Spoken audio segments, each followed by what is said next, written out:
तस्लीमा अल्लाहुम्मा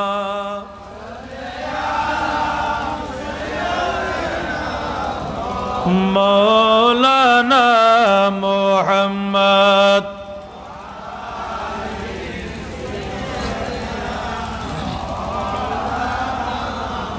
मुहम्मद अल्लाहुम्मा सल्ले अला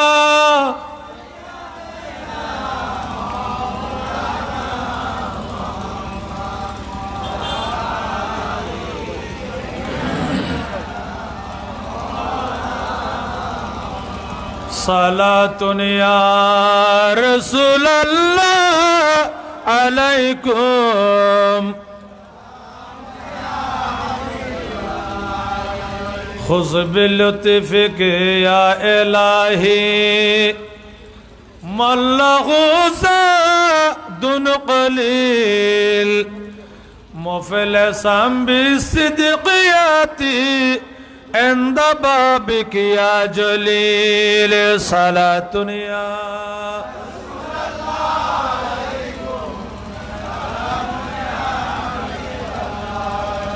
या रसूलल्लाह उन्ज़ुर हालना या हबीबल्लाह इस्मा क़ौलना सलातुन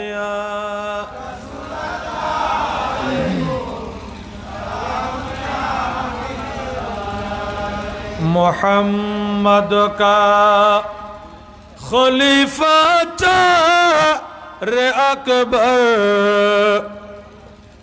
अबू बकर उमर उस्मान हैदर सलातुन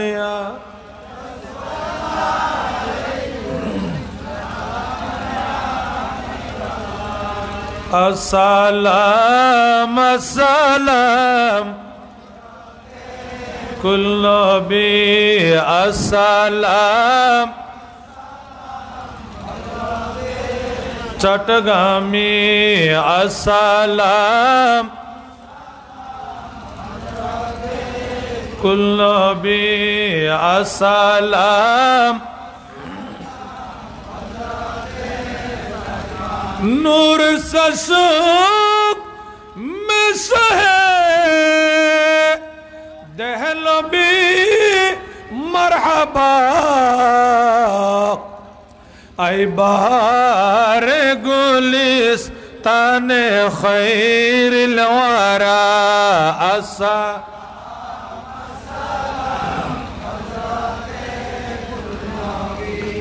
अस्सलाम चटगामी अस्सलाम मी अस्सलाम आपके हर गुलाम क्यों न हो जन्नती आपने दिल को बख्शिया जब जिंदगी ऐसा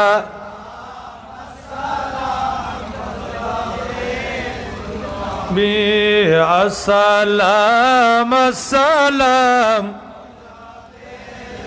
कमी अस्सलाम कुल्लु बी अस्सलाम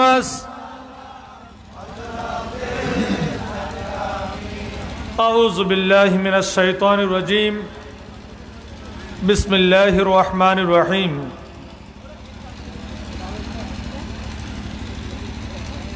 वल्लज़ी जाआ बिस्सिद्क़ व सद्दक़ बिही उलाइका हुमुल मुत्तक़ून लहुम मा यशाऊन इंद रब्बिहिम ज़ालिका जज़ाउल मुहसिनीन सदक़ल्लाहुल अज़ीम व सदक़ व बल्लगना रसूलुहुन नबियुल करीम व नहनु अला ज़ालिका लमिना शाहिदीन व शाकिरीन वल्हम्दुलिल्लाहि रब्बिल आलमीन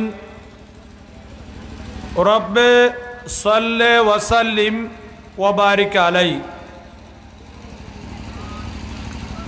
अंजुमाने नक्शबंदिया मुजद्दिदिया बांग्लादेश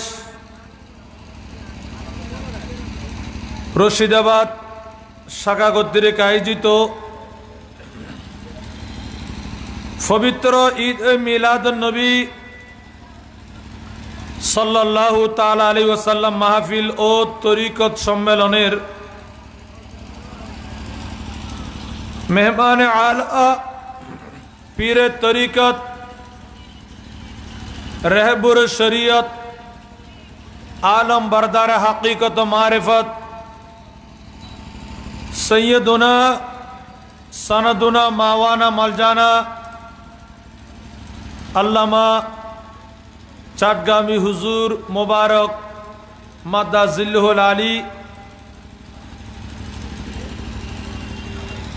महफिलेर प्रधान आलोचक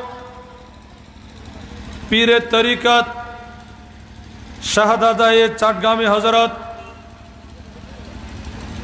हजरतुल हास अल्लामा काजी सैयद तहसीन अहमद नक्शबंदी मुजद्दिदी बारकल्लाहु ताला फी हयाती व इल्मी व शरफी। आजकेर महफिलेर अन्यतम आलोचक मुजाहिद मिल्लत फखर आले सुन्नत हजरतुल हास अल्लामा मुफ्ती आब्दुल আজিজ আনোয়ারি, सम्मानित वाइस प्रिंसिपल आलामीन बारिया कामिल माद्रासा, मंचे आसीन मुक्तदर मुश्तहर हजराते उलमाए अहले सुन्नत बेरादराने दीन मिल्लत व तरीकत, अस्सलामु अलैकुम व रहमतुल्लाहि व बरकातुहु। रब्बुल आलमीनेर आलिशान दरबारे असंख्य शुक्रिया आदाय करছি যে মহান আল্লাহ তবারক ওয়া তাআলা আমাদের সকলকে রশিদাবাদ আরফা করিম উচ্চ বিদ্যালয় ময়দানের এই তরিকত সম্মেলনে আমাদের সকলকে আসার বসার জন্য আল্লাহ তৌফিক দান করেছেন। সেই মহান জাতে পাকের দরবারে আমরা একবার শুকরিয়া আদায় করি, সবাই বলে আলহামদুলিল্লাহ। আরেকটু জোরে রব্বুল আলামিন। আমরা যারা এসেছি, আপনারা যারা এসেছেন, আল্লাহ রব্বুল আলামিন আমাদের হায়াতের মধ্যে অফুরন্ত বরকত দান করুন। আরেকটু জোরে বলি। যাই হোক, আমি কোরআন করিমের যে আয়াত করিমে তেলাওয়াত করেছি তার উপর বিস্তারিত ব্যাখ্যা বিশ্লেষণ তফসির আমি সেই দিকে যাব না। সে আয়াত করিমার আলোকে আজকে পবিত্র ঈদে মিলাদুন নবী এবং তরিকত সম্মেলন, এটা আমাদের কেন প্রয়োজন, কেন করি, সেই সম্পর্কে আমি সামান্য আলোচনা রেখে আমার আলোচনার সমাপ্তি করব। আল্লাহর দরবারে ফরিয়াদ, আল্লাহ রব্বুল আলামিন আমাদের সকলের ফরিয়াদকে কবুল করে নিন। আরেকটু জোরে বলি। মুআজ্জিজ হাজিরিন, যে আজকে গোটা বিশ্বব্যাপী মুসলমানের উপর জুলুম, নির্যাতন, অত্যাচার, গোটা পৃথিবীব্যাপী মুসলমানের অনৈক্য, আন্তর্জাতিকভাবে মুসলমানের উপর জুলুম এবং নির্যাতন গোটা বিশ্বব্যাপী চলতেছে। তাহলে এই মুহূর্তে তরিকত সম্মেলন করা এবং আমাদের পূর্ববর্তী মশাই কেরাম কোন পথে ছিল, তারা কোন মতবাদী ছিল, কোন আদর্শের মধ্যে ছিল, সেই বিষয়গুলো যদি আমরা একটু আলোচনা করি, দেখবেন অবশ্যই তাদের মতের মধ্যে আমাদের ঐক্যের নিশানা এবং মুক্তির গ্যারান্টি আছে। জোরে বলো সুবহানাল্লাহ। আজকে আমরা মুসলমানেরা যদি খুলাফায়ে রাশিদিনের আদর্শ আঁকড়ে ধরি, তাহলে মুসলমানের মধ্যে অনৈক্য থাকার কোনো সুযোগ, ঐক্য হয়ে যাবে। আজকে আমরা যদি মাযহাবকে অনুসরণ করি, 4টি বড় বড় মাযহাব আছে, এক মাযহাবের ইমাম আরেক মাযহাবকে সম্মান করত, তাজিম করত, এক মাযহাবের ইমাম আরেক মাযহাবের ইমামের মাজার জিয়ারত করত। শুধু তাই নয়, একজন আরেকজনকে রহমতুল্লাহ আলাইহি বলে সম্বোধন করতেন। জোরে বলে সুবহানাল্লাহ। কিন্তু আজকে সালাফি নামক মুসলিম দাবি করে, যেই আহলে হাদিস নামে মুসলিম দাবি করে, আজকে মাযহাবকে পাইকারি ভাবে অস্বীকার করতেছে, ঠিক কিনা? তাহলে এই মুহূর্তে আমাদেরকে মাযহাব সম্পর্কে চর্চা করা, আলোচনা করা প্রয়োজন আছে কিনা? এরপরে হলো তরিকত। এরপর হলো তরিকত। পৃথিবীর জমিনে যত তরিকত আছে, তরিকত মানুষকে উপকার করেছে, ঠিক কিনা? একটু আওয়াজ দিয়ে বলেন না। তরিকত মানুষের ক্ষতি করে নাই। তরিকত একটি কাজ করেছে, অমানুষকে মানুষ করেছেন। যারা গোমরা তাদেরকে সঠিক পথের দিশা দিয়েছেন, যারা কাফের তাদের হাতে ঈমান দিয়েছেন, যারা জাহান্নামী তাদেরকে জান্নাতি করেছেন, যারা পথভ্রষ্ট এদেরকে সিরাতে মুস্তাকিম আহলে সুন্নাত ওয়াল জামাতের ঝান্ডা দিয়েছেন, ঠিক কিনা? তাহলে এই তরিকত বলেন, এগুলি সবগুলি হলো আমাদের মুক্তির নিশানা, জান্নাতের পথ, ঠিক কিনা?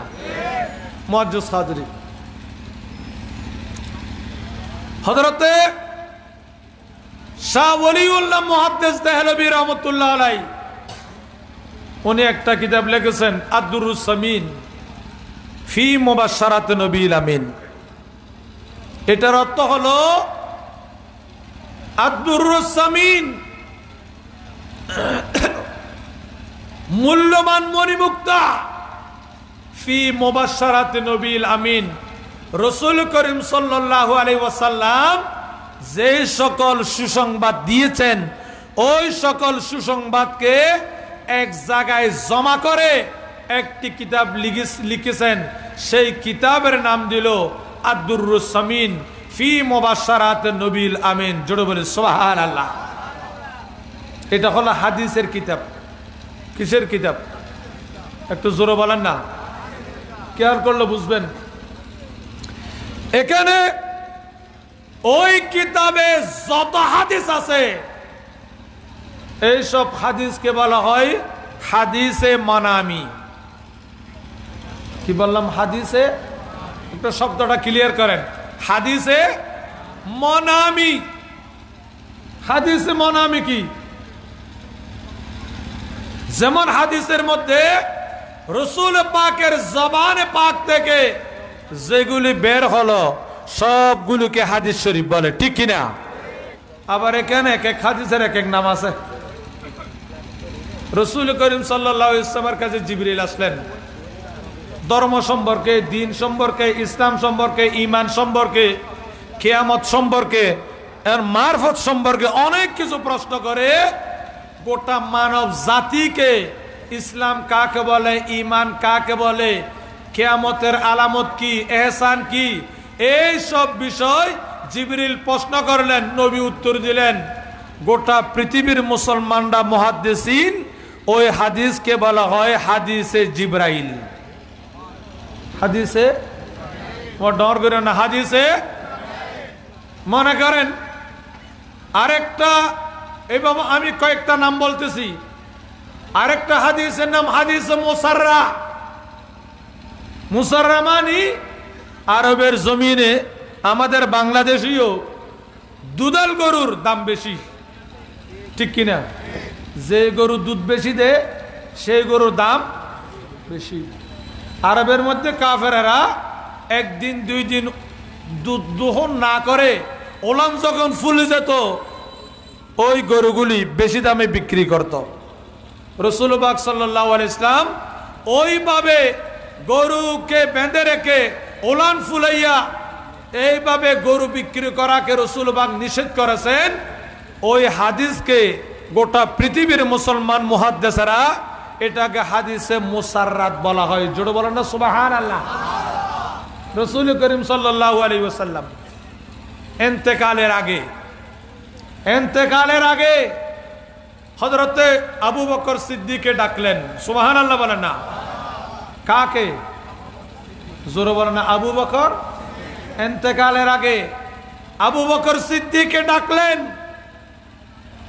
এবং মায়েশা সিদ্দিকাকে বললেন তোমার ভাই আব্দুর রহমান ইবনে আবি বকরকেও ডেকে আনো। জোরে বলেন না সুবহানাল্লাহ। দুইজনকে ডেকে আনো, দুইজনকে ডেকে আনো এবং রাসূল করিম ইন্তেকালের আগে মায়েশা সিদ্দিকাকে বললেন এই বেলালকে বলো আজান দিতে। হযরত বেলালকে আজান দেওয়ার জন্য আমার নবী নির্দেশ দিলেন। আর মায়েশাকে বললেন তুমি গিয়ে তোমার বাবা আবু বকর সিদ্দিককে বলো উনি যেন আমি নবীর পরিবর্তে নামাজের ইমামতি করেন। আল্লাহু আকবার। ইয়া রাসূলুল্লাহ, ইয়া রাসূলুল্লাহ।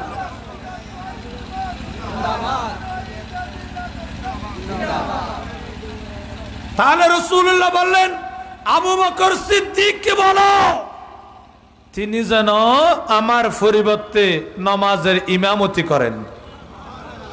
একটু জোরে বলেন না। তাহলে রাসূল করিম এখানে স্পেশাল বলে দিলেন আমি রাসূল চলে যাওয়ার পরে ওই মুসাল্লায় ইমামতির হকদারের ব্যক্তির নাম হলো আবু বকর।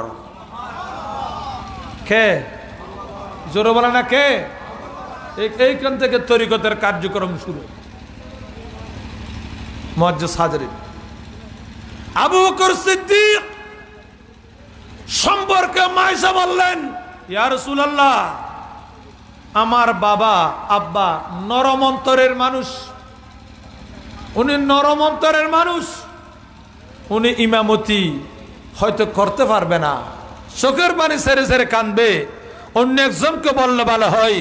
দয়াল নবী আবার বলে দিলেন, দয়াল নবী আবার বলে দিলেন আরে তুমি বলো আবু বকর সিদ্দিককে যেন আমার মুসল্লাগি ইমামতি করতে। একটু জোরে বলেন না। মায়েশা সিদ্দিককে আবার বলেন ইয়া রাসূলুল্লাহ আমার আব্বা নরম অন্তরের মানুষ, ইনি তো পারবেন না, আপনি অন্য কাউকে দিন। তখন দয়াল নবী মায়েশাকে বললেন ইউসুফ আলাইহিস সালামের সাথে অনেক নারীরা ছিল, ওনাকে মুসিবতে ফেলেছে। ইউসুফ আলাইহিস সালামকে যেমন নারীরা মুসিবতে ফেলেছে, একটা দুর্নাম করার সুযোগ করে দিয়েছে যে আমি চাই না আমার উম্মতের মাঝে মেসেজ আমি রাসূলের কবর ফাটা দিয়ে কোন রকমের এই রকম সমস্যার সৃষ্টি হোক, আমি রাসূলুল্লাহ এটা চাই না। জোরে বলেন না সুবহানাল্লাহ। বলেন তো আয়েশা আব্দুর রহমান ইবনে আবি বকর তোমার ভাই, আরে আবু বকর সিদ্দিককে একটা কাগজ আনতে বলো। খেয়াল করেন, কাগজ আনতে বলো, যেই আমার পরে খলিফা কে হবে আমি সেটা একটু লিখে দিই, আবু বকর সিদ্দিকের বেলায় কেউ যেন সন্দেহ না করে। তাহলে ক্লিয়ার হয়ে গেল রাসূল কায়নাত সাল্লাল্লাহু আলাইহি ওয়াসাল্লামের পরে মুসলিম জাহানের নবীর খলিফা রাসূল পাকের প্রতিনিধি, ওনার নাম হলো সিদ্দিকে। জোরে বলেন সিদ্দিকে। আল্লাহ আমাদেরকে বুঝার তৌফিক দান করুন। আমি আপনাদেরকে আর একটা কথা, তাহলে এটা হলো সিদ্দিক আকবর বুঝেন। এই হাদিস কি বলা হয়? এই হাদিস বুখারীতে আছে, এই হাদিস শরীফ বুখারীতে আছে। এই হাদিসের নাম হলো হাদিসে কেরতাস। কি বললাম? ডর হাদিসে কেরতাজ মানে কাতা কলম নিয়ে আসাকে কেরতাজ বলা হয়। কেরতাজ মানে কাতা, কুররাসা, এটা কাতা, কাতার হাদিস, কাতা কলমের হাদিস, এটাকে হাদিসে কেরতাজ বলা হয়। আমি শুরুতে যেটা বলেছি, হাদিসে মানা আমি কি? দুনিয়ার মানুষ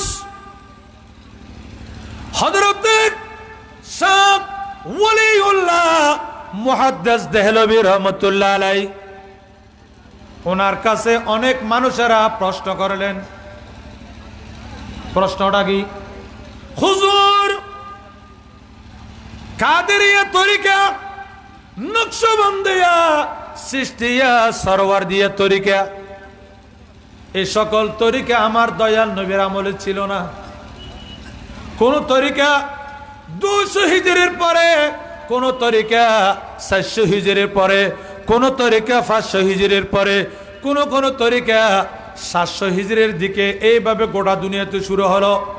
হুজুর মেহেরবানি করে বলুন, এই তরিকা হলো কাদরিয়া বলুন, চিশতিয়া বলুন, নকশবন্দিয়া, মুজাদ্দিদিয়া, সরওয়ারদিয়া, কুবরাবিয়া, নিজামিয়া, কলন্দরিয়া, খিদরিয়া, সাদেকিয়া, তয়ফুরিয়া, এই ধরনের অনেক তরিকাগুলি আছে। আপনি দয়া করে বলুন, এই তরিকাগুলো সঠিক না বেদাত? জুড়ে বলুন সুবহানাল্লাহ। এটা আমাদের ভারত উপমহাদেশের বিশ্ববিখ্যাত বুজুর্গ শাহ ওয়ালিউল্লাহ মুহাদ্দিস দেহলভী রহমাতুল্লাহ আলাইহি হতে সেই যুগের আলেম ওলামা পীর মশায়েখ জানতে চাইলেন তরিকা কি? সুবহানাল্লাহ বলেন না, আর একটু জোরে বলেন না, একটু খেয়াল রাখবেন। তরিকা কি? উনি বললেন আমাকে একটু সময় দিতে হবে। সুবহানাল্লাহ বলেন না, কি দিতে হবে? আমাকে একটু সময় দিতে হবে। মুরিদরা বললেন ঠিক আছে হুজুর, কয় ঘন্টা লাগবেন না বাবা?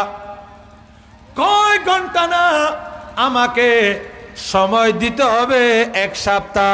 জোরে বলুন সুবহানাল্লাহ। কয় সপ্তাহ? 1 সপ্তাহ। কেন? আমাকে বৃহস্পতিবার রাত এটা আমার লাগবে। কোন রাত? জোরে বলেন না, বৃহস্পতিবার রাত কেন লাগবে? হযরত ওয়ালিউল্লাহ মুহাদ্দিস দেহলভী রহমাতুল্লাহ আলাইহি শরীয়তের মাসালার জবাব দিতেন, তালাকের মাসালার জবাব দিতেন, সমস্ত মাসালার জবাব দিতেন। যে সকল মাসালা কোরআন হাদিসে কোনো জায়গায় পাওয়া যায় না, এগুলি অন্তরে বদ্ধস্ত হয় না, কোথায় সমাধান নাই, ওই সকল বিষয়ের জন্য বৃহস্পতিবার রাত্রে নামাজ পড়ে আমার দয়াল নবীর কাছে সাহায্য চাইতেন।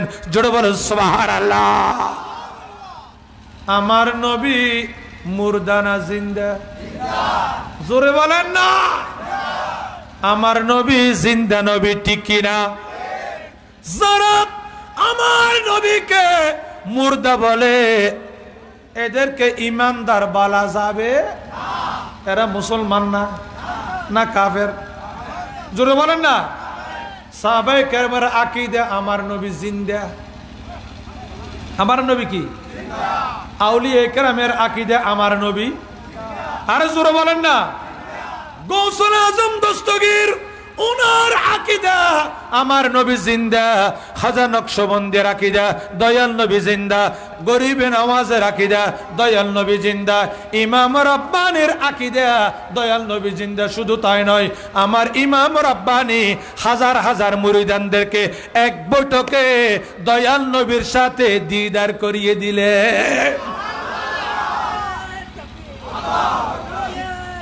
ইয়া রাসূলুল্লাহ জিন্দাবাদ।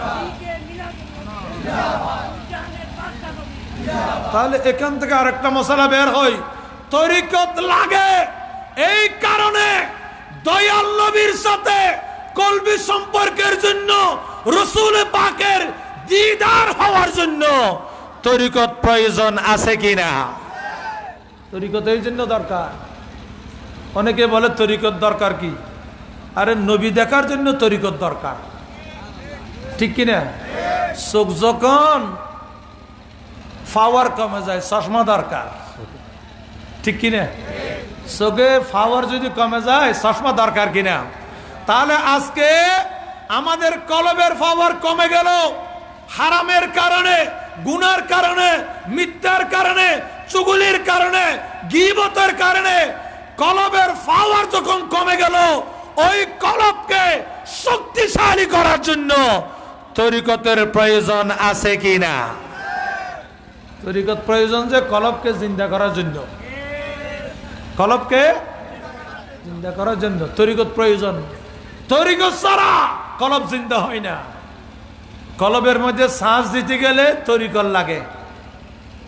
সুবহানাল্লাহ হন না, একটা ডর করে হন না। তাহলে কলবকে শ্বাস দিবে, চার্জ দিবে, এখানে একমাত্র তরিকত। জোরে বলেন না সুবহানাল্লাহ। সেই জন্য শ্বাস ছাড়া ওই ব্যক্তির শ্বাস নাই। কই চলে গেছে? যাদের তরিকতের দামান নাই, যাদের তরিকতের দামান। জোরে বলেন যাদের তরিকতের দামান। সেই জন্য বাইজিদ বুস্তামি বলেন, মাল্লাইসা লাহু শাইখ ফাশাইখুহু শাইতান। যার পীর নাই তার পীর হলো ইবলিস। তার পীর কি? জোরে বলেন না, তার পীর কি? ইবলিস। ইবলিস তার পীর। সুতরাং আমি আজকে তরিকত সম্মেলন অনুরোধ করব, যে সমস্ত জওয়ান মুরব্বী ভাইরা এখনো তরিকতের দামান ধরেন নাই, অনুরোধ করব আজকে আল্লাহর ওলি হুজুর মোবারক তশরিফ এনেছেন, দামান ধরা দরকার আছে কিনা? কলবে একটু সার্চ দিন, সার্চ দিন, সার্চ দিন। আমি বলতে চাই, হযরতে মুহাক্কিক দেহলভী রাহমাতুল্লাহ আলাইহি উনি এশারের নামাজের পরে ইস্তেখারা করলেন। সুবহানাল্লাহ। কি করলেন? ইস্তেখারা। ইস্তেখারা মানে 2 রাকাত নফল নামাজের পরে একটা দোয়া আছে, ওই দোয়াটা পরে 3 বার ঘুমাবেন। দোয়ার মধ্যে বলবেন, আল্লাহ এই কারণে আমি এইগুলি সমাধান চাচ্ছি, এই বিষয়টা চাচ্ছি। 2 নম্বর, আমি এই কারণে এই বিষয়ে একটু সমাধান চাই। অথবা ইয়া রাসূলুল্লাহ সাল্লাল্লাহু আলাইহি ওয়াসাল্লাম, আপনি যেই দিন দিলেন, ধর্ম দিলেন, ঈমান দিলেন, ইসলাম দিলেন, এখানে অনেকে এখানে ঝাপসা হয়ে গেল, এখানে অন্ধ, এখানে এখানে মেঘাচ্ছন্ন হয়ে গেল। আপনার দিন কোনটা আমরা সেটা বুঝতে পারতেছি না। ইয়া রাসূলুল্লাহ, কাদরিয়া বলুন, সৃষ্টিয়া বলুন, নকশবন্দিয়া, মুজাদ্দিদিয়া, সরওয়ারদিয়া, এই তরিকতগুলি ঠিক কিনা আপনি দয়াল নবী আমাকে ইশারা দিন। জোরে বলুন সুবহানাল্লাহ।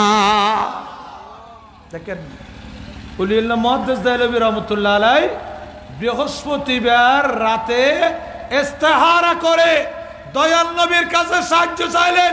ইয়া রাসূলুল্লাহ, আপনি বলুন, বরফির আব্দুল কাদের জিলানী একটা তরিকা করলো কাদেরিয়া, গরিবে নামাজ করলেন সৃষ্টিয়া, হযরতে হাজা বাহাউদ্দিন নকশবন্দি, নকশবন্দিয়া, সিহাবুদ্দিন সরওয়ারদি, সরওয়ারদিয়া, বাইজিদ বুস্তামি, তাইফুরিয়া, আব্দুল খালেক গজদওয়ানি, খিজরিয়া, ইমাম জাফর সাদেক, সিদ্দিকিয়া, সাদিকিয়া, এইভাবে হযরত আব্দুল্লাহ বুদ্দন, হযরতে মুদারিয়া তরিকা সহ অসংখ্য তরিকাগুলো যে পৃথিবীর জমিনে আল্লাহর ওলিরা করলেন।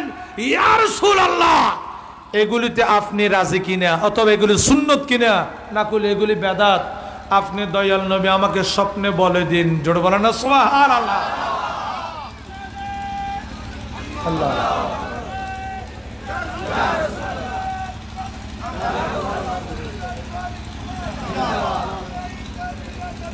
জিন্দা সন, ভালো করে খেয়াল করেন।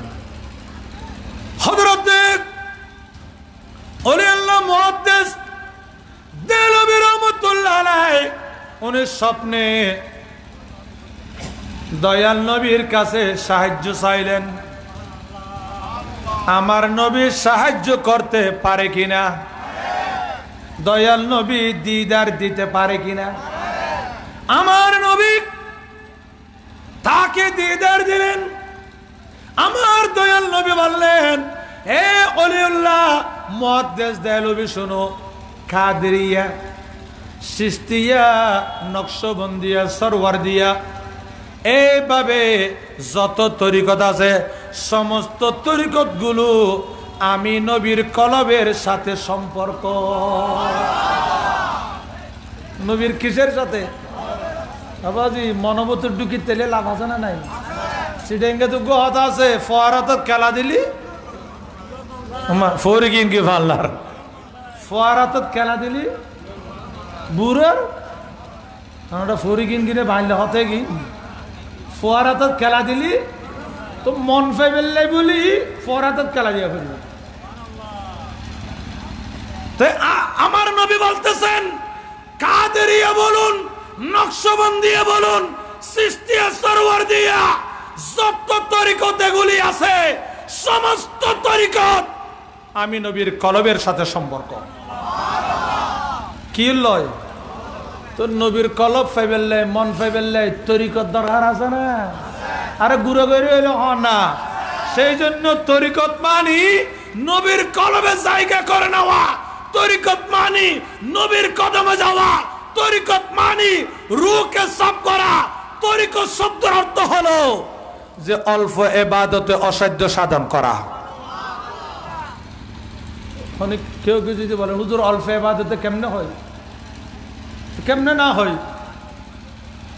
একজন সাহাবা সারা রাত ইবাদত করতেছেন, সুবহানাল্লাহ বলেন না। সারা রাত কি করতেছেন? রাসূল করিম একটা হাদিসে বলেছেন, হে আমার সাহাবা, কমপক্ষে ঘুমানোর আগে এক খতম কোরআন শরীফ আদায় করো। ঘুমানোর এখনো সাহাবা এশারের নামাজে কোরআন তেলাওয়াত শুরু, ফজর হয়ে গেছে। আমার নবী ডাকলেন, ওই কয়েকটা হাদিস, একটা আয়েশা সিদ্দিকার হাদিস আছে। আমার নবী ডেকে বললেন, এ শোনো, ঘুমাও না কেন? ফজর হয়ে গেল, তুমি এখনো দেখছি কোরআন তেলাওয়াতে। জি ইয়া রাসূলুল্লাহ, আপনি নবী যে আমাকে বললেন ঘুমানোর আগে এক খতম কোরআন শরীফ তেলাওয়াত করার জন্য, জোরে বলেন সুবহানাল্লাহ। ইয়া রাসূলুল্লাহ, এশারের নামাজের পরে তেলাওয়াত করতেছি, ফজর হয়ে গেল, এখন এক খতম শেষ হয় নাই।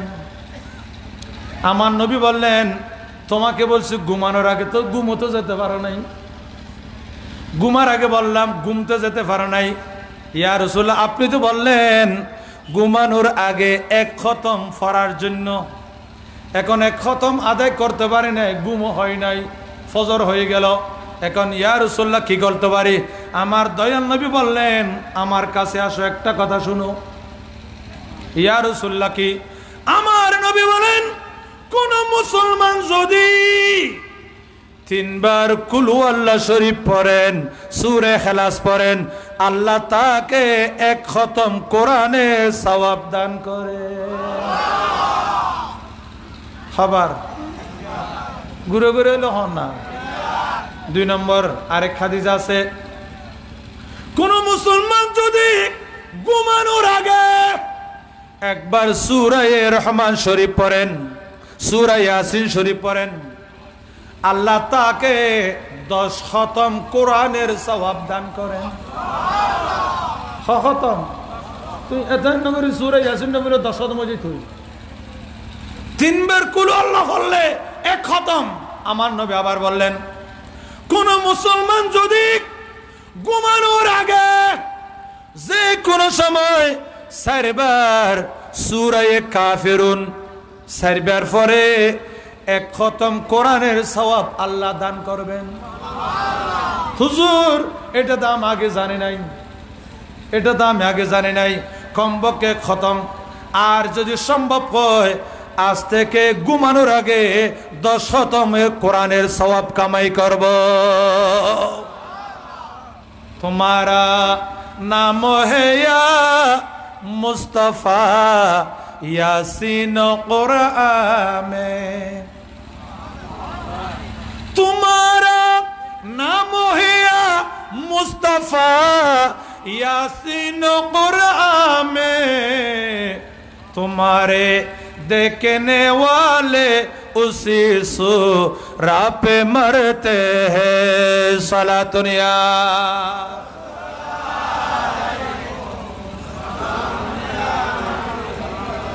আমার আলা হযরত বলেন দুনিয়ার মানুষ কোন মুসলমান যদি নিয়মিত ঘুমানোর আগে একবার সূরা ইয়াসিন শরীফ পড়েন 10 খতমের সওয়াব আল্লাহ তার আমলনামায় দিবেন।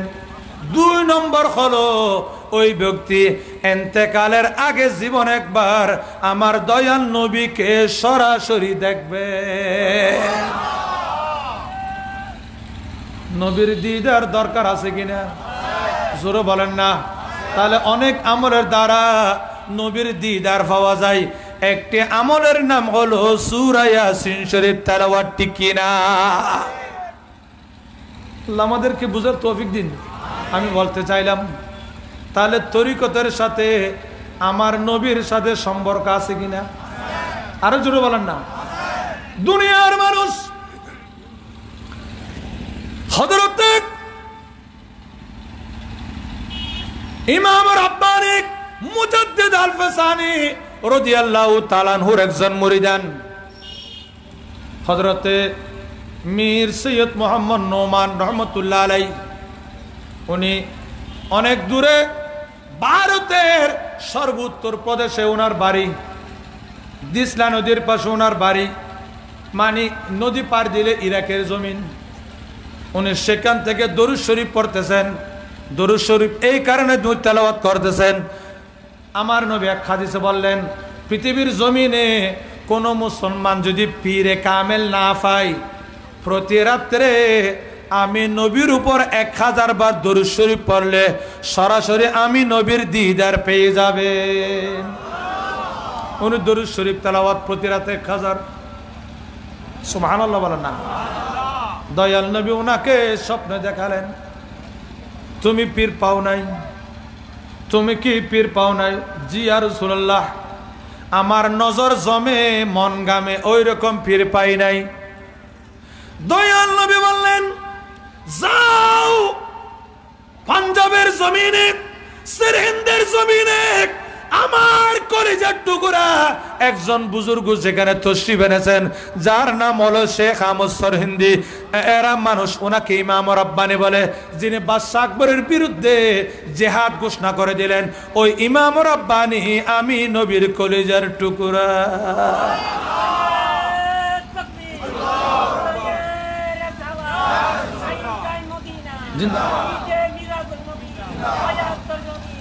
তুমি তার কাছে যাও, তুমি তার কাছে যাও।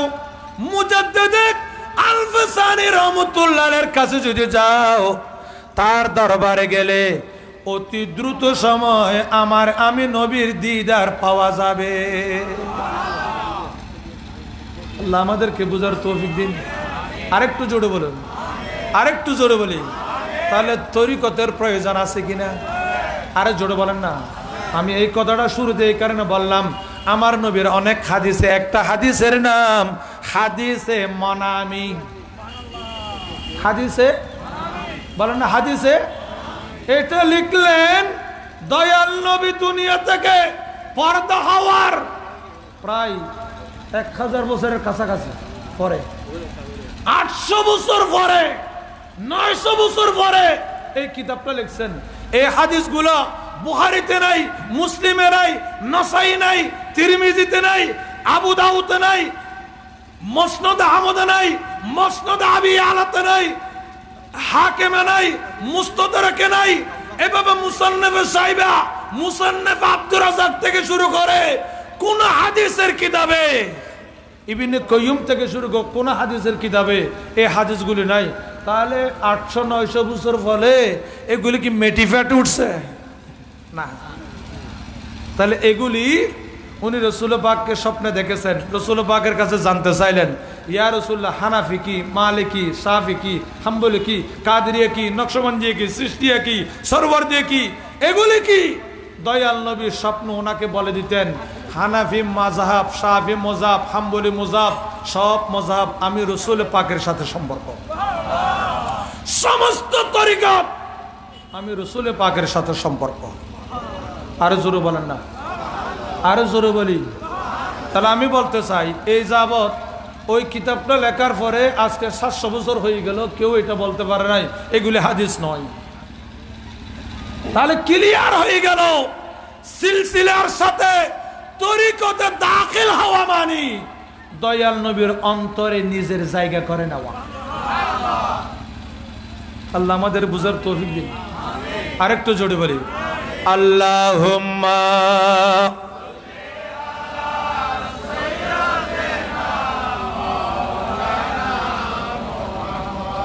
ওয়ালা আলে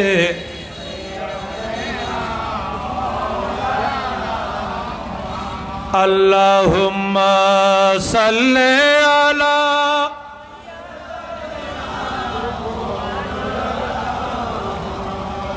ওয়ালা আলে সাইয়্যিদ।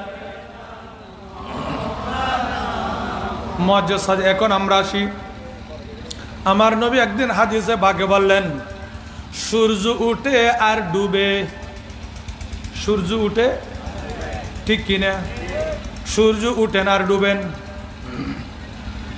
আমার দয়াল নবী বলেন, উম্মত সূর্য উঠে আর ডুবে। প্রতিদিন সূর্য যখন আসমান বরাবর স্থির হয়ে যায়, সূর্য যখন আসমান বরাবর স্থির হয়ে যায়, প্রায় 5 থেকে 10 মিনিট পর্যন্ত সূর্য স্থির থাকেন। জুড়ে বলুন সুবহানাল্লাহ। সূর্য বলেন, আল্লাহ আমি কেমনে যাব? আল্লাহ আমি কেমনে যাব? আসমানের ফেরেশতারা সূর্যকে বলবেন, হুজুর আপনি যান একটু পশ্চিম আকাশ, আপনি ডলে যান। পশ্চিম আকাশে আপনি একটু ডলে যান। সূর্য বলবে, আমার ভয় লাগতেছে। সূর্য, তোমার কেন ভয় লাগে? সূর্য বলবেন, আমার জমিনের নিচে আল্লাহর ঘর খানে কাবা আছে, ওই কাবার উপর দিয়ে যাওয়া আমি আমার অত্যন্ত লজ্জা লাগতেছে। জুড়ে বলুন সুবহানাল্লাহ। তাহলে আমি ক্লিয়ার হয়ে গেল, সমস্ত সৃষ্টি কাবাকে তাজিম করে, ঠিক কিনা? ঠিক কিনা? সমগ্র মানুষ কাবার দিকে সিজদা দেয়, ঠিক কিনা? কোন দিকে? মুতাওয়াজ্জিহান ইলা জিহাতিল কাবাতিশ শরীফা, ঠিক কিনা? আমরা সিজদা দিই কোন দিকে? পশ্চিম দিকে নয়। জোরে কোন দিকে? আরে জোরে কোন দিকে?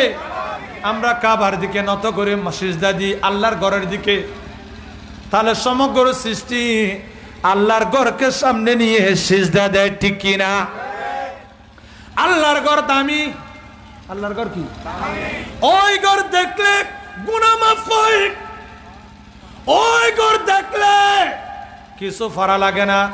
আপনি দেখতে থাকবেন, আল্লাহর রহমত আপনার উপর নাজিল হতে থাকবে। ওই ঘর দেখবেন, দেখতে থাকবেন, আপনার শরীরের মধ্যে গুনাহ থাকবে না। তাহলে আল্লাহর ঘর দেখাতে নিয়ামত আছে কিনা? জোরে বলেন না। এখন আল্লাহর সূর্য বলবেন, আমি সূর্য আছি, এখন ভয় লাগতেছে কি? আমি কাবার উপরে কেমনে যাব? কাবা ঘরের উপর আপনি কেমনে যাব? আমি বলতে চাই, পৃথিবীর জমিনে আল্লাহর ঘর খানে কাবা, দয়াল নবীর রওজাকে 2 পাই জানোয়ার তাজিম করে না। আর সমস্ত সৃষ্টি আল্লাহর ঘর এবং নবীর রওজাকে তাজিম করে, ঠিক কিনা? আমাদের দেশে ওয়াহাবিরা, বাংলাদেশে সুফি সাজে কাবা ঘরে দেখবেন, ওখানে গিয়ে আল্লাহর ঘরের দিকে ফাটা রেখে কোরআন শরীফ পড়তেছে। নবীর রওজা শরীফের সামনে ফাটা দিয়ে নবীর রওজার দিকে। এখানে আপনারা হাজিরে আছেন কিনা? ও একটা অজগর কিন্তু মানুষ নাই ন দহন ওনারা দেখুন না। আল্লাহর ঘরের দিকে টাঙ্গান দিব, দিকে ওয়াবি হলে সামনে সাই যায় অনহন ইয়েন কইলে আরা খারাপ হয়ে যায়। কি তুই আল্লাহর ঘরের টাং কে দর, তুই টাং দিয়েছি গুণা না হয় আ হলে হয় যে এই হুজুর হল গম না সুন্নি হল গুতাই দিউ তো। তুই আল্লাহর ঘর গুতো দে, এত তুরু গুতো ফরা দে, ঠিক কিনা? হন না, তুই আল্লাহর ঘর গুতোর আয় তুরু গুতাই দি, আয় আল্লাহর ঘর ন গুতে, ঠিক কিনা? হন না। সুন্নি হল বেয়াদব নয়, সুন্নি হল আদবদার। সুন্নি হল কি? আর ওখানে গিয়ে দেখা যায় অনেকেরা আল্লাহর ঘর খানে কাবার দিকে ফাটা দিয়ে বসে থাকে। নবীর রওজা শরীফের দিকে ফাটা দিয়ে বসে থাকে, এটা কি আদবি না বেয়াদবি? আরে জুড়ে বলেন না। কিন্তু আমরা শুধু মদিনাওয়ালা নবী না, নবীর গোলামের দিকে আমরা ফা দিই না, ঠিক কিনা? নবীর গোলামের দিকে আমরা ফা দিই না, দারাজ করি না, লম্বা করি না। এটা হলো আমাদের ঈমান এবং আদব, ঠিক কিনা? মুআজ্জাজ হাজর, এখন আসুন। সূর্য বলবেন আমার ভয় লাগতেছে, কাবাগরের উপর আমি কেমনে যাব? আমার নবী বলেন সাথে সাথে ওই সূর্যকে নাড়াচাড়া করার জন্য কতগুলি আল্লাহ ফেরেশতা রেখেছেন। কি রাখছেন? ডর করে হন না,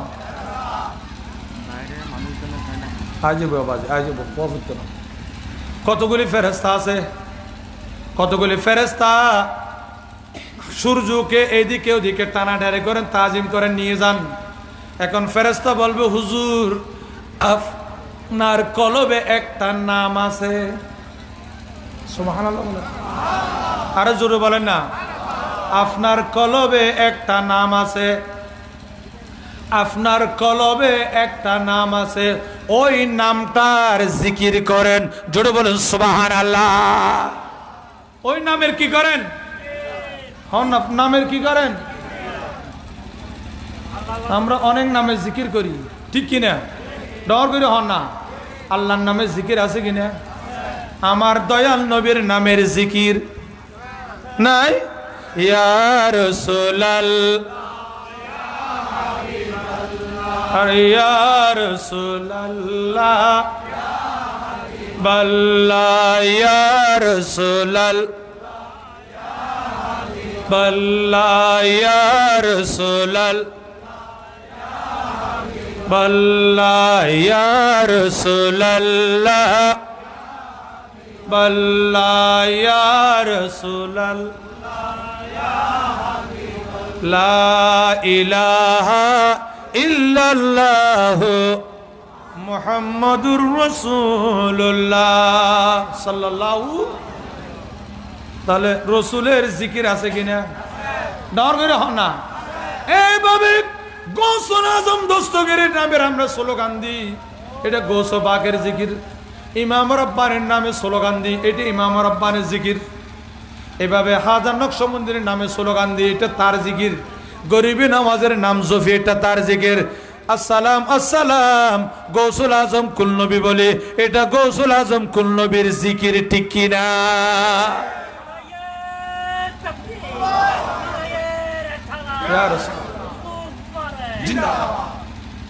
ফাজকুরুনি ফাজকুরুনি, আল্লাহ বলেন তোমরা আমার জিকির করো। আযকুরুকুম, তুমি বলবা আল্লাহ আল্লাহ, আমি বলবো বান্দা বান্দা। ইমাম রব্বানি বলেন আল্লাহ আল্লাহ, আল্লাহ বলবেন ইমাম রব্বানি ইমাম রব্বানি। গৌসুল আজম বলবেন আল্লাহ আল্লাহ, আল্লাহ বলবেন এই আব্দুল কাদের জিলানী। ইমাম খাজা নকশবন্দি বলবেন আল্লাহ, উনি বলবেন হে নকশবন্দি। গরিবের আওয়াজ বলবেন আল্লাহ, উনি বলেন হে গরিবের আওয়াজ। গৌসুল আজম কুল নবী বলবেন আল্লাহ আল্লাহ, আল্লাহ বলবেন হে আব্দুল আজিজ কুল নবী, ঠিক কিনা? ইয়া রাসূলুল্লাহ জিন্দাবাদ। ফাজকুরুনি ডর করে ফাজকুরুনি। অনেকে যদি হয় যে ইয়া রাসূলুল্লাহ না যায়স, অনেক কিছু না হইন মলইলে ফাজকুরুনি আযকুরকুম। গাল বন্ধ গিয়ে হন না, গাল হনা গাল। ফাজকুরুনি আল্লাহ হতে তুই করে বুঝি আল্লাহ আল্লাহ, আর আয় করে কিন্তু বান্দা বান্দা। খোদাইকে না যায় সাম করে না তো। গৌসুল বাগের নাম জফিলে, গরিবের আওয়াজের নাম জফিলে, নকশবন্দির নাম জফিলে, গৌসুল আজম কুল নবীর নাম জফিলে, ইয়ান আল্লাহ সুন্নত আদায় করে দি, ঠিক কিনা? হ না হাস সুন্নত তারা দেখ না তরিকত মুঝে অংশ গিয়ে গই আর বাপদা তাহলে দেখে দি এনে অনেকক্ষণ বলাই হোক ইয়া গৌসুল আজম কুল নবী হয় মেরকে শিক্ষার নামা ন দহন অথবা কুল নবী হযরত হই না না হয় বেগিন শেষ বলা বেগিন দেখি আল্লাহ নিজেও হত দেয়। রসুল পাক হাদিস কি হর, এটা হাদিসই বেগ গছে। ইজান ফালাতাত দাব্বাতু আহাদিকুম ফালইউনাদি আইনুনি ইয়া ইবাদাল্লাহ। আমার নবী বলেন, তুমি পাহাড়ে গেলা, তুমি নদীতে গেলা, সাগরে গেলা, মরুভূমিতে গেলা, হঠাৎ করে তোমার কোন প্রাণী হারিয়ে গেল, তুমি রাস্তা হারিয়ে গেলা, এখন তোমাকে পথ দেখানোর মতো কেউ নাই, তুমি চিৎকার দিয়ে বলো আইনুনি ইয়া ইবাদাল্লাহ, ও আল্লাহর বান্দা তুমি কোথায় আছো, আমাকে একটু বাঁচাও। হাদিসের ব্যাখ্যাগণ বলতেছে, এটা বলার পরে আল্লাহর ওলিরা যারা ওই এলাকার দায়িত্ব, আল্লাহর ওলিরা এসে তোমাকে সাহায্য করবে।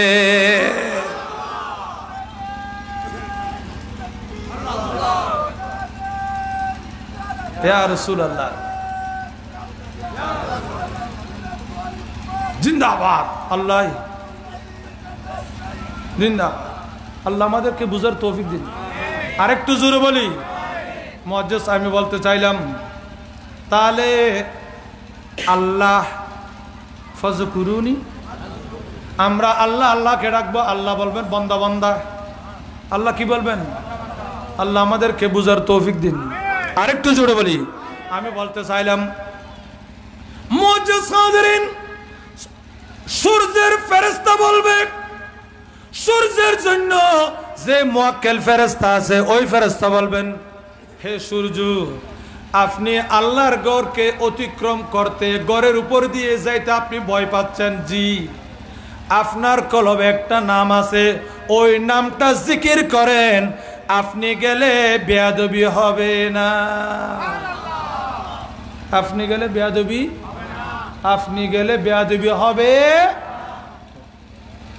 তখন সূর্য বলবেন, আমার কলবে কি আছে, আমার কলবে কি নাম আছে? ফেরেশতা বলবেন, আপনার কলবে একটি নাম আছে, সেই নাম হলো খলিফাতুর রাসূল আবু বকর সিদ্দিক। খলিফাতুর রাসূল হযরত আবু বকর। সূর্য বলবেন, কলবে কি লেখা আছে এটা আমি দেখতেছি না। আর কলবের লেখা আছে না নাই? আসু বলে হন না, আসু বলে হন, আল্লাহ আল্লাহ কবুল করো। আরে ডর করে হন না, আয় আসু বলি এম বল করে কিনলে কই জানান না। ইমাম রাব্বানীদের হাজা নকশবন্দি হই দে, এ তরিকত যারা দাখিল হবো তারার কলবত আল্লাহ নামর নকশা ইতার আঁকি দিব। তরিকত কিনলে লাইতল্লা লাগে দে, আল্লাহ নকশা ইয়ে না, এটা কলবত আঁকি বেললাই। তাহলে নকশবন্দি মানে কলম মধ্যে নকশা না কর। ইমাম রাব্বানী উনি চ্যালেঞ্জ করেছেন, তোমাদের দায়িত্ব হলো এই তরিকতে দাখিল হওয়া, আর আমি ইমাম রাব্বানীর দায়িত্ব হলো তোমার কলবে আল্লাহ নামের নকশা অঙ্কন করে দেওয়া।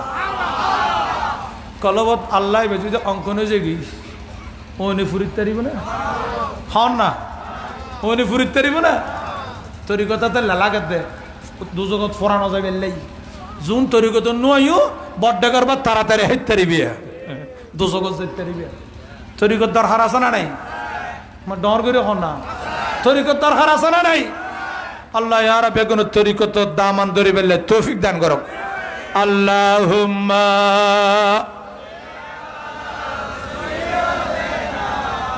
মাওলানা মুহাম্মদ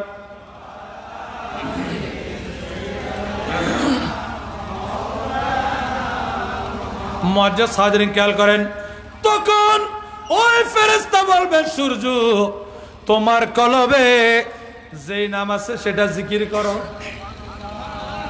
সেটা জিকির করো। তখন বলবেন, আমার কলবে কি লেখা আছে আমি জানি না, জানি না। তখন ফেরেশতা বলবেন, তোমার কলবে একটা নাম পাক লিখে আছে, সেই নামটা হলো রাসূল করিমের 1 নম্বর সাহাবী দয়াল নবীর খলিফা আবু বকর সিদ্দিকের নাম। আবু বকর সিদ্দিকের। এখন তুমি সেটা যখন উনি বলবেন, ইয়া সিদ্দিক আকবর, ইয়া সিদ্দিক আকবর, ইয়া সিদ্দিক আকবর।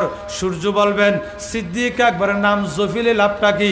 সিদ্দিক আকবরের পাকের নামটা জিকির করে লাভটা কি? তখন ফেরেশতা বলবেন তুমি আল্লাহর ঘর খানে কাবার উপর দিয়ে যদি যাও এখানে কোনো গুনাহ হবে না, বেয়াদবি হবে না। একটা ব্যক্তির নাম জিকির করলে জফলে সেই ব্যক্তির নাম হলো আবু বকর সিদ্দিক।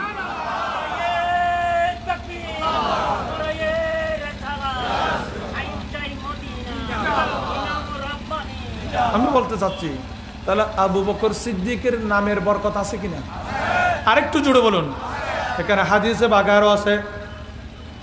আমার নবী বলেন আমি নবী মেরাজ শরীফ গেলাম, মেরাজ শরীফের মধ্যে সমস্ত ফেরেশতারা আমাকে স্বাগত মারহাবা জানাচ্ছে।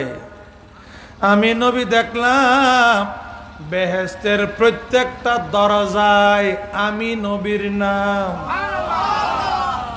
আমি নবীর প্রত্যেকটা জানালায় আমি নবীর নাম, প্রত্যেকটা চৌকটে আমি নবীর নাম, প্রত্যেকটা ফুরুডের মধ্যে এখানে মেড ইন বাংলাদেশ জাপানি নাই, এখানে সব রসুল করিমের নাম। তাহলে বুঝা গেল জমিনে ঘাস গজায় নবীর উসিলাই, ফল ফুটে নবীর উসিলাই, পৃথিবীর জান্নাতে কাবার হয় সাবলা হয় নবীর উসিলাই, জান্নাতে সব কিছু দয়াল নবীর উসিলাই। এগুলি আল্লাহ দেন আমার দয়াল নবীর উসিলাই, ঠিক কিনা?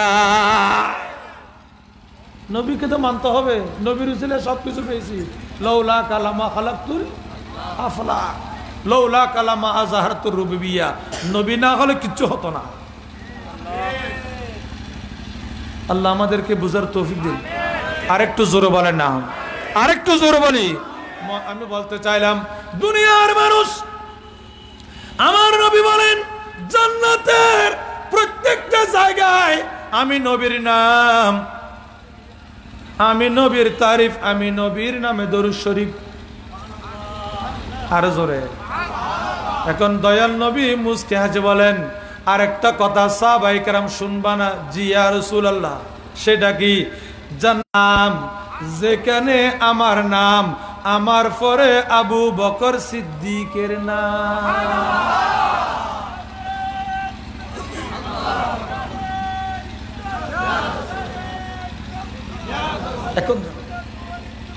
এখন বাংলাদেশে কোন মুসলমান দাবি করে যদি বলে আবু বকর সিদ্দিক, ওনাকে মানা যাবে না। ঈমান আছে? ঈমান আছে? রাসূল করিম সাল্লাল্লাহু আলাইহি ওয়াসাল্লামের কাছে একজন মানুষ আসলেন, হয়তো এই সপ্তাহে আমি অন্য জায়গায় বলেছি। উনি বললেন ইয়া রাসূলুল্লাহ, আমি আপনার কাছে একটু জানতে চাই। নবী বললেন হয়তো কোন একটা রাসূল পাক ফরে আসার জন্য বলেছেন। উনি বলেন হুজুর ফরে আসলে আপনার সাথে দেখা নাও হতে পারে, আমার বাড়িতে অনেক দূরে, আমার বাড়ি অনেক দূরে, ফরে আসলে আপনার সাথে দেখা হতে পারে নাও হতে পারে।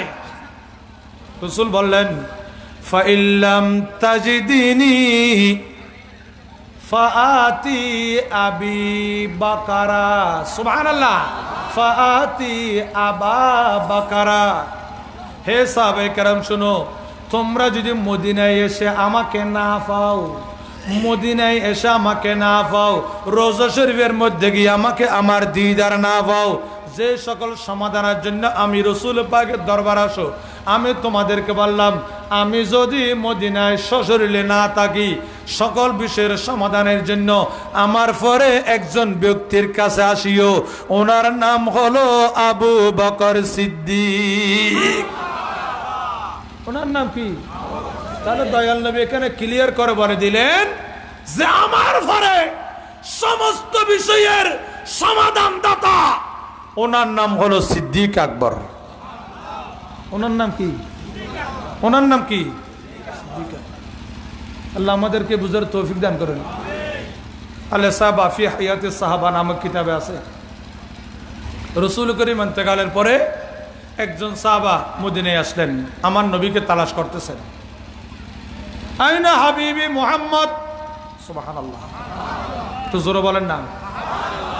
উনি কেঁদে দিলেন। সাহাবারা বললেন ভাই আপনি কাঁদেন কেন? উনি বলেন নবী কোথায়? আরে নবী কোথায় সেটা জিজ্ঞাসা করো, কাঁদো কেন? উনি বললেন আল্লাহর কসম, দয়াল নবী মদিনায় থাকা অবস্থায় আমি এসেছি, দয়াল নবী জিন্দা থাকা অবস্থায় আমি এসেছি। আল্লাহর কসম, মদিনার অলি গলি থেকে মেশকাম্বরের সুগন্ধি বের হতো। এখন আমি মদিনায় আসলাম, দেখলাম মেশকাম্বরের সুগন্ধি পাচ্ছি না, মনে হয় দয়াল নবী মদিনায় নাই। দয়াল নবী মদিনায়, অথবা নবী আমাদের ছেড়ে চলে গেলেন। ওই সাহাবা এভাবে বললেন, আইনা হাবিবি মুহাম্মদ, আইনা নবী মুহাম্মদ, আমার নবী কোথায়, আমার নবী কোথায়, আমার নবী কোথায়? চোখের পানি ছেড়ে কাঁদলেন। ওনার কান্দেন, ওনার কান্দনে সাহাবায়ে কেরাম এমন জোরে কাঁদলেন, হারাবি বর্ণনা করতেছেন মদিনার আকাশ বাড়ি হয়ে গেল। প্রত্যেক সাহাবার অন্তরে চোখের মধ্যে পানি জর জর করে পড়তেছেন। একজন যখন নবীর প্রেমে কাঁদে, সমস্ত সাহাবারা নবীর প্রেমে কন্দন শুরু করে দিল, হায় হায় নবী হারালাম। তখন ওই সাহাবারা ওনাকে জড়িয়ে বলেন, ভাই আপনি কাঁদিয়েন না, আপনার কান্নার কারণে মদিনার অলি গলিতে কান্নার রুল বয়ে গেল। জোরে বলেন সুবহানাল্লাহ। এখানে আমার মা বোনরা কাঁদতেছে, ছেলেরা কাঁদতেছে, নবীর প্রেম আত্মহারা হয়ে। আপনি একটু শুনে নিন, জেনে নিন, দয়াল নবী গত রবিউল আউয়ালের 12 তারিখ শবে সাদেক সোমবার আমাদের জমিন থেকে উনি আল্লাহর ঘরে তশরিফ নিয়েছেন। জোরে বলেন সুবহানাল্লাহ। তখন উনি কাঁদে কাঁদে বললেন, দয়াল নবী নাই, এখন দয়াল নবী নাই, মেহেরবানি করে বলো দয়াল নবী, তো দয়াল নবী এখন কাকে দায়িত্ব দিলেন? তোমরা কাকে দায়িত্ব দিলা? নবীর পরিবর্তে এখন দায়িত্বে কে আছে? তখন সাহাবায়ে কেরাম বললেন, ভাই একটা কাজ করেন, আমার নবী ইশারায় একজনকে খেলাফত দেওয়ালো, ওনার নাম হলো আবু বকর সিদ্দিক।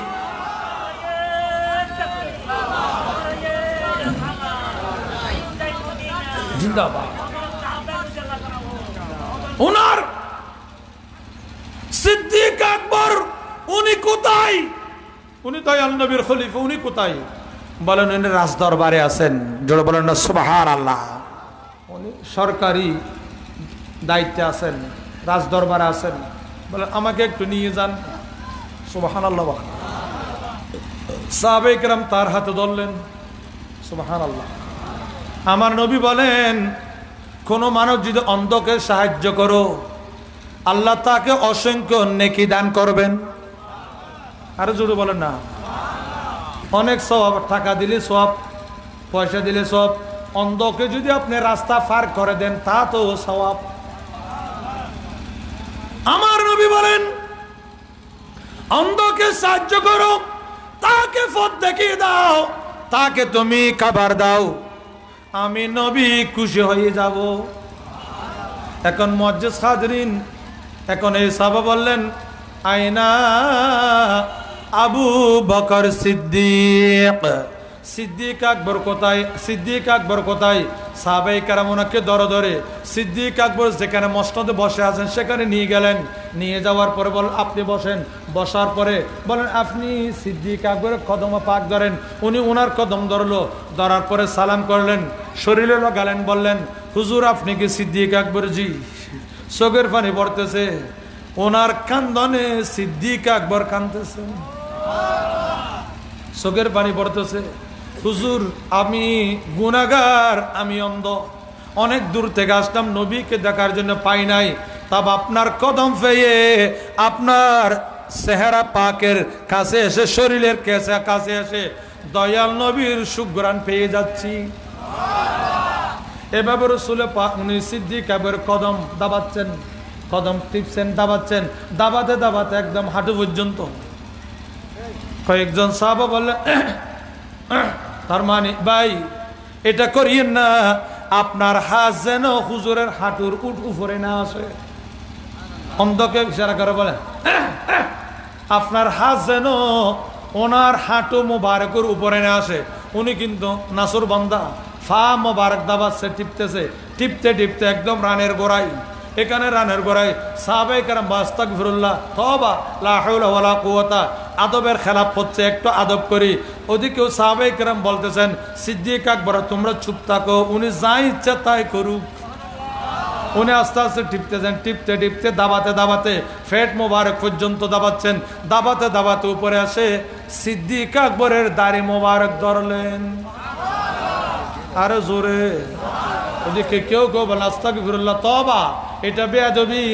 এখানে কোন মানুষের দাড়ি এইভাবে ধরা, মুরব্বীদের দাড়ি ধরা, এটা তো বেয়াদবি। আপনি কেন দাড়ি ধরতেছেন? সিদ্দিক আকবর অনেকে বলেন এই ভাই চলে আসেন চলে আসেন। উনি বললেন ভাই আপনারা ধৈর্য ধরেন, আমি কি করতে যাচ্ছি। উনি আস্তে আস্তে দাঁড়িয়ে হুজুরের সিদ্দিক আকবরের দাড়ি মোবারক ধরালেন। ধরার পরে অজুর নয়নে কেঁদে দিলেন, জব জব করে চিৎকার দিয়ে কেঁদে দিলেন, আল্লাহ আমি নবীর দরবারে, কামলিওয়ালা রসুলের দরবারে এসেছি। নবী তো আমাকে ফেলে চলে গেলেন, এখন রসুল পাকের খলিফা পেয়ে গেলাম। ইনি নাকি আবু বকর সিদ্দিক রাদিয়াল্লাহু তাআলা। আল্লাহ ইনি যদি সিদ্দিক আকবর হয়ে থাকেন, নবীর গোলাম হয়ে থাকেন, নবীর খলিফা হয়ে থাকেন, আমার দয়াল নবীর যদি উনি 1 নম্বর খলিফা হয়ে থাকেন, মুসলমানদের আমির হয়ে থাকেন, আল্লাহ আমি শুনেছি দয়াল নবী মক্কা থেকে মদিনায় হিজরত করেছেন।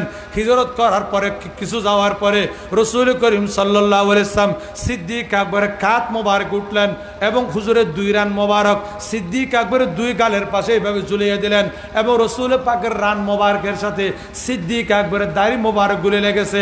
আল্লাহ এটি যদি সিদ্দিক আকবরের দাড়ি হয়, এটা যদি রসুল পাকের শরীরে লেগে থাকে, আর এই দাড়িতে যদি দয়াল নবী রাজি থাকেন, হে আল্লাহ আমি অন্ধ, আমার বাড়ি অনেক দূরে, আমি আসলাম একটু দয়ার জন্য সিদ্দিক আকবরের দাড়ি মোবারকের উসিলায় তুমি তাড়াতাড়ি আমি অন্ধের দৃষ্টিশক্তি ফেরত দিয়ে দাও।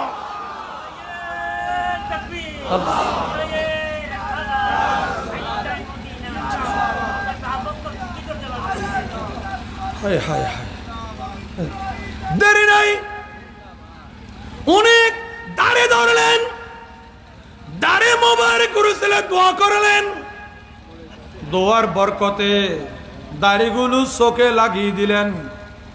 উনার মুখ থেকে দোয়া করা শেষ হওয়ার আগে, সিদ্দিক আকবরের দাড়ি মোবারক ছেড়ে দেওয়ার আগে আল্লাহর কুদরতের রহস্যে দয়াল নবীর মুজিজার ইশারায় সিদ্দিক আকবরের কেরামতের বরকতে অন্ধ ব্যক্তির দৃষ্টিশক্তি আল্লাহ দান করে দিলেন। আল্লাহ আমাদেরকে বুঝার তৌফিক দিন। আরেকটু জোরে বলুন না, আরেকটু জোরে বলি। তাহলে আমি বলতে চাই সৈয়দুনা সিদ্দিক আকবর রাদিয়াল্লাহু তাআলা উনি এত বড় জলিল কদর সাহাবা, সাহাবায়ে কেরামের মাঝে যার কেরামত প্রকাশ হতেন, জোরে বলেন সুবহানাল্লাহ। হাজার হাজার ওলি আব্দুল গৌস কুতুব যদি এক পাল্লা দেওয়া হয়, একজন সাহাবার সমান কখনো হতে, জোরে বলেন না, হাজার হাজার গৌস কুতুব এক পাল্লায় যদি দেওয়া হয়, একজন সাহাবার কাছেও যেতে পারবে না। কিন্তু ওই ধরনের সাহাবাদের মাঝে যারা যাদেরকে রাসূলুল্লাহ আসমানের নক্ষত্রের সাথে তুলনা করেছেন, 2 নম্বর আল্লাহ বললেন রাদিয়াল্লাহু আনহুম ওয়া রাদু আনহু, সাহাবায়ে কেরামের উপর আমি আল্লাহ রাজি, এরা আমার উপর রাজি। যাদেরকে আল্লাহ মাকামের রাজা দান করেছেন এদের নাম সাহাবা। এদের নাম কি? এদের নাম কি? নবী আরো বলেন আসহাবি কুল্লুহুম আদুল, আমার প্রত্যেকটা সাহাবা ন্যায় পরায়ণ, আমার সাহাবীরা জান্নাতি, আমার সাহাবীরা নাজাত প্রাপ্ত। কোন মুসলমান যেন আমার সাহাবীকে মন্দ না বলে, গালি না দেয়, জোরে বলে সুবহানাল্লাহ। সাহাবাকে গালি দেওয়া এটা খারিজির লক্ষণ। কার লক্ষণ? কোন সাহাবার সমালোচনা করা যাবে? বলেন না, কোন সাহাবার সমালোচনা করা যাবে? কোন সাহাবাকে মন্দ বলা যাবে না। বাংলাদেশে তো এমন অবস্থা হয়ে গেছে, এখন নিত্য নতুন সাহাবাও হয়ে যাচ্ছে। বাংলাদেশত হইতে হরতা আছে না নাই? হয়তো আরো রুহানি সাহাবা কতল করেন না, ওয়াজিব হন না, কতল করেন না কি রুহানি সাহাবা বলে। হতর বেয়াদব, তুই আল্লাহর বন্ধ ইউজ কিনা সন্দেহ, ইমান আছে কিনা সন্দেহ, এটা বলে রুহানি সাহাবা। তার মানে গোস কুতুব বলি আব্দাল বেগুন রাগই ত্যাগী কি হতে। আল্লাহ এই সমস্ত বেয়াদব থেকে বাংলাদেশকে হেফাজত করুন। আরেকটু জোরে বলুন। তাহলে কোন সাহাবা রুহানি সাহাবা এই ব্যক্তি আমার বুঝে আছে রুহানি সাহাবা এই সমস্ত দুশমন রাসূলদেরকে আল্লাহ হেদায়েত দান করুন। যদি হেদায়েত না থাকে তাদেরকে ধ্বংস করে দিন। ডর করে আমিন হন না। আল্লাহুম্মা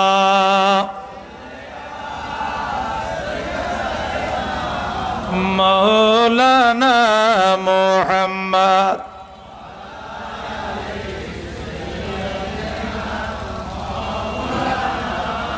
হাম্মাদ আল্লাহুম্মা সাল্লি আলা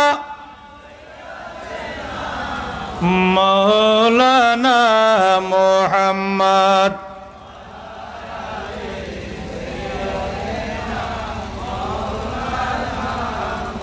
আল্লাহ আমাদের বুঝার তৌফিক দিন। আরেকটু জোরে বলেন।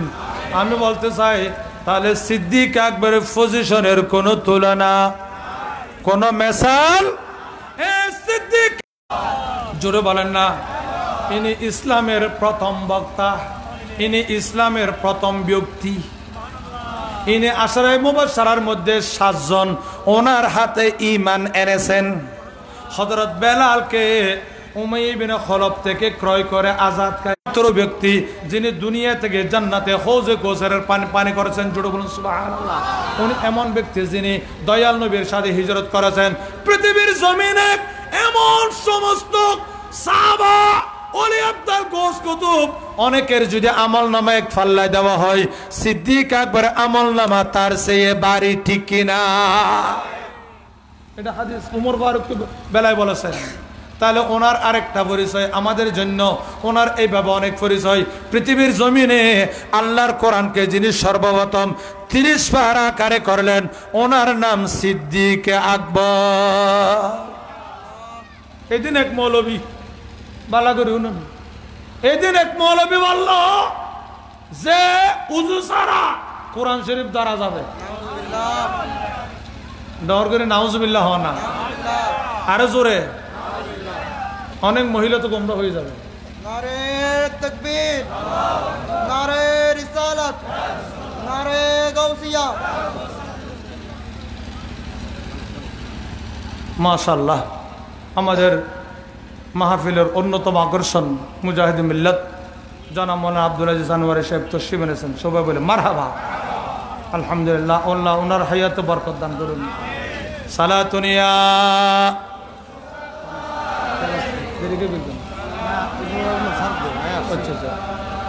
সালাতুনিয়া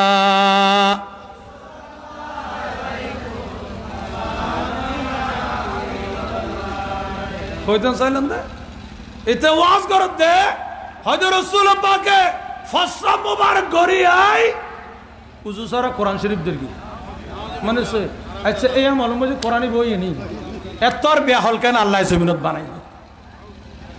অথচ কোরআনে কারীম সর্বপ্রথম সংকলনের কাজটা যিনি করেছেন উনি হলো সিদ্দিক আকবর। ডর করে হন না, আরো জোরে বলি রাসূল পাকের আমলে তো ফান্ডুলিপি ছিল না। এটাও না কোত্থেকে বললো যে রাসূল পাক উযু ছাড়া কোরআন শরীফ ধরছেন। তাহলে বেকুফুর একখানা দাড়ি কমা তখন তোর হারাসানা নাই, কোন একবারে ব্যারেক ছাড়া বেকুফ, ঠিক কিনা হন না? এই জব তনারও দিতে পারবেন। ও নবীর আমল মধ্যে কোরআন 30 বার আসমাত তো মেলা মার কি দেনা এটা হদ রসুল হয় দি কোরআন শরীফ উজু জরা ফরিকি হত্যার বিয়া হল নাউজুবিল্লাহ না। এই সকল মোল্লাদের ওয়াজ শুনলে কি ইমান থাকবে? জোরে বলে ইমান থাকবে? তা আমি বলতে চাই সিদ্দিক আকবরের অনেক পরিচয়, অনেক পরিচয় এখানে ওনার আলোচনা করে শেষ করা যাবে না। ওনার আরেকটা আমাদের জন্য পরিচয় হলো উনি আমাদের তরিকতের ইমাম। উনি আমাদের তরিকতের বলেন না, আমাদের তরিকতের। রসুল করিমের একটা হাদিস, রসুল বললেন আসমানে যত রাস্তা আছে তার চেয়ে জমিনের নিচেও রাস্তা আছে। জমিনের রাস্তা আছে কিনা? ও ডর করে হন না, জমিনের রাস্তা আছে কিনা? জমিনে যেই বাবা রাস্তা আছে তার সে বেশি রাস্তা আছে জমিনের নিচে। তাহলে জমিনের নিচে যে রাস্তা আছে না, নাকামাতন আছে না, আবার আসমানেও রাস্তা আছে, আছে না নাই? তা আসমানের রাস্তা বিমানে যাচ্ছে কি, আপনি বিমানে উঠলে দেখবেন সেখানে রাস্তা দেখা যাচ্ছে। আবার রাসূলুল্লাহ বলেন আসমানে তার চেয়ে রাস্তা বেশি আছে। সুবহানাল্লাহ বলে না? তাহলে আসমানেও কি আছে? নাকামাতন হন, আসমানে কি আছে? আমার নবী বলেন ওই রাস্তাগুলো আমি নবী চিনি, আমি নবী জানি এবং যেতে পারি। আরে ডর করে হোক। তাহলে সেই জন্য দুনিয়ার মানুষ রশিদাবাদ কোন এলাকায় কোন একটা কবরস্থানে একজন মুর্দাকে দাফন করা হলো, পৃথিবীর যে কোনো প্রান্তে দাফন করা হলো, সেখানে সওয়াল জবাবের জন্য ফেরেশতা আসবে কিনা? ডর করে হন না, আসবে কিনা? এবং সেখানে আমার দয়াল নবী যাবেন কিনা? তাহলে কোন দিকে আসলো কোন দিকে গেল? তাহলে বুঝা গেল আসার অনেক রাস্তা আছে, সেটা আমি জানি না, আমার নবী বললেন আমি জানি, ঠিক কিনা? সেদিন নবী বললেন জমিনের নিচে রাস্তা। আর ডর করে হন না, জমিনের ঊর্ধ্বে রাস্তা, আকাশও তো রাস্তা। আমার নবী বলেন আমার কথা শেষ, ওই রাস্তা আমি জানি, দেখি, যেতে পারি। সুবহানাল্লাহ বলে না? সাহাবায়ে কেরাম প্রশ্ন করলেন ইয়া রাসূলুল্লাহ, ইয়া রাসূলুল্লাহ আপনার ওই রাস্তা দিয়ে, ওই রাস্তা জমিনের ভিতরে রাস্তা, জমিনের উপরে রাস্তা, আকাশের রাস্তা, আসমানের উপরে রাস্তা আছে, ওই রাস্তা আপনি জানেন, দেখেন, যেতে পারেন, ওইগুলি চিনেন, আপনার পরে ওই রাস্তা দিয়ে কেউ যেতে পারবে কিনা? আমার নবী মুস্কি হাসি দিলেন, ওই রাস্তা দিয়ে আমার আবু বকর সিদ্দিক যেতে পারে, ওই রাস্তা আমার উমর ফারুক যেতে পারেন, ওই রাস্তা আমার ওসমান অতিক্রম করতে পারেন, ওই রাস্তা আমার আলী অতিক্রম করতে পারেন। জোরে বলেন সুবহানাল্লাহ। এটা অনেক আমি বিস্তারিত দিকে যাচ্ছে না, সঙ্গে বলতে যেটা, তাহলে আমি বলতে যাচ্ছি এর রাস্তা বহুত আছে না, নর করে হন না। আমার নবী বলেন ওই রাস্তা দিয়ে দুইজন মানুষ বেশি যায়। কয়জন? একজন হলো আবু বকর সিদ্দিক, আরেকজনের নাম মৌলা আলী। মৌলা দুনিয়ার মানুষ এই কারণে পৃথিবীর জমিনের মধ্যে যত তরিকত আছে, যত সিলসিলা আছে, এই দুইজনের কলব থেকে সিলসিলা বের হলো। কিছু কিছু তরিকা সিদ্দিক আকবর কলবের সাথে সম্পর্ক, কিছু কিছু তরিকা মৌলা আলী শের খোদার সাথে সম্পর্ক। তাহলে এই সিলসিলার কথা রাসূল করিম সাল্লাল্লাহু আলাইহি ওয়াসাল্লাম যে ওলিউল্লাহ মুহাদ্দিস দেহলভিকে স্বপ্নে হাদিসে মানামের মধ্যে বলেছেন এই সিলসিলার কথা, ওই হাদিসের মধ্যে যেটা রাসূল পাক বলে দিলেন পৃথিবীতে অনেক রাস্তা আছে, এই রাস্তার মধ্যে আমার দুইজন সাহাবা বেশি যায়, এরা যেতে পারে। তাহলে বোঝা গেল ওই তরিকতের রাস্তা দিয়ে আমরা যেখানে থাকি না কেন, যেখানে থাকি না কেন, ওই সিলসিলার মধ্যে আমরা যদি দাখিল হই, মৌলা আলী শের খোদা সিদ্দিক আকবর আমাদেরকে নজর দিতে পারে, ঠিক কিনা? সেই জন্য সিলসিলা দরকার আছে কিনা? সিলসিলার দরকার আছে কিনা? আল্লাহ আমাদেরকে সহি সিলসিলার দামান ধরে দয়াল নবী পর্যন্ত পৌঁছার তৌফিক দান করুন। এই সমস্ত সিলসিলা মাঝখানে বাতিল ঢুকে গেছে, দয়াল নবীর ফয়েজ বরকত এখানে বন্ধ হয়ে গেছে। সুতরাং আল্লাহর শুকরিয়া আদায় করি, আমাদের সিলসিলার মধ্যে দয়াল নবী থেকে শুরু করে বর্তমান পর্যন্ত সব সুন্নি, একজনও বাতিল আসে নাই। ইমাম রব্বানি বললেন কিয়ামত পর্যন্ত এই সিলসিলা বাতিল মুক্ত থাকবে, বেদাত মুক্ত থাকবে।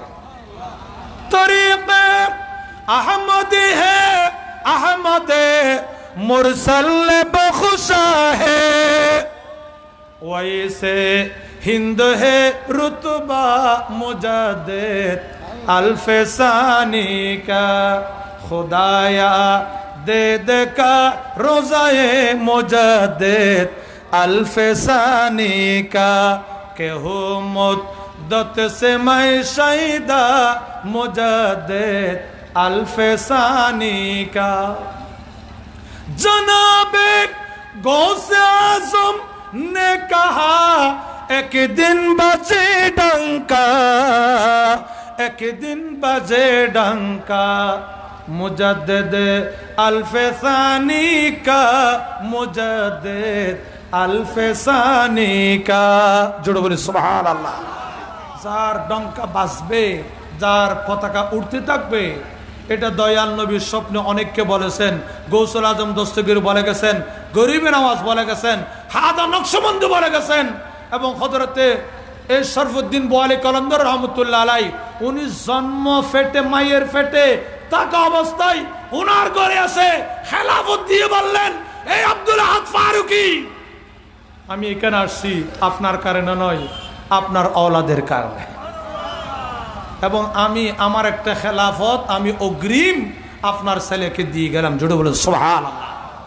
যারা একজন তরিকতের ইমাম করে এসে অগ্রিম খেলাফত দিয়ে যায়, দয়াল নবী হাদিস অগ্রিম বলে দিলেন তার কথা। তাহলে এই ওদের সিলসিলার মধ্যে দাখিল হওয়া মানি নিজের ঈমান আকীদাকে মজবুত করা, ঠিক কিনা বলেন না, ঠিক কিনা? সুতরাং এই সিলসিলায় দাখিল হবেন, যারা দাখিল হবে এরা জান্নাতি। এরা কি? আর যারা এখানে বিচ্ছিন্ন হয়ে যাবে, কোন তরিকতের সাথে দামানের সাথে সহি সিলসিলাতে সম্পর্ক নাই, তাহলে বাইজিদ বুস্তামের কথা, ফাশাইখুহু শয়তান, তার শেখ হলো শয়তান। আল্লাহ আমাদেরকে বুঝার তৌফিক দান করুন, আজকের মাহফিলকে কবুল করুন। যারা আসছেন বসছেন প্রত্যেকে হায়াত তৈবা দান করুন। ওলামায়ে কেরাম যারা আসছেন আর আসতেছেন, আল্লাহ সকলের হায়াত অফুরন্ত নিয়ামত দান করুন। আমিন আমিন। ওয়া আখির দাওয়ানা আনিল হামদুলিল্লাহি রাব্বিল আলামিন। আসসালামু আলাইকুম ওয়া রাহমাতুল্লাহি ওয়া বারাকাতুহু। আলহামদুলিল্লাহ ওয়া শুকরুলিল্লাহ ওয়া সালাতু ওয়া সালামু আলা রাসূলিল্লাহ। এতক্ষণ পর্যন্ত কোরআন ও হাদিসের আলোকে সাইয়েদনা সিদ্দিক আকবরের শান এবং আজমতের উপরে তকরীর পেশ করেছেন আপনাদের এই সুপরিচিত মুনাজার আহলে সুন্নাহ বিশিষ্ট লেখক ও গবেষক হযরতুল হাস আল্লামা আনাম আহমদ রেজা নকশবন্দি সাহেব কিবলা মুতাজিল্লাহুল আলী। এই পর্যায়ে আপনাদের সম্মুখে নূরানির বাণী তকরীর নিয়ে আসছেন আপনাদের এই সুপরিচিত বিশিষ্ট ইসলামী চিন্তাবিদ, লেখক ও গবেষক, সুন্নি জনতার বলিষ্ঠ কণ্ঠস্বর, বাতিলের আতঙ্ক হযরতুল হাস আল্লামা আব্দুল আজিজ আনোয়ারি সাহেব কিবলা। নারে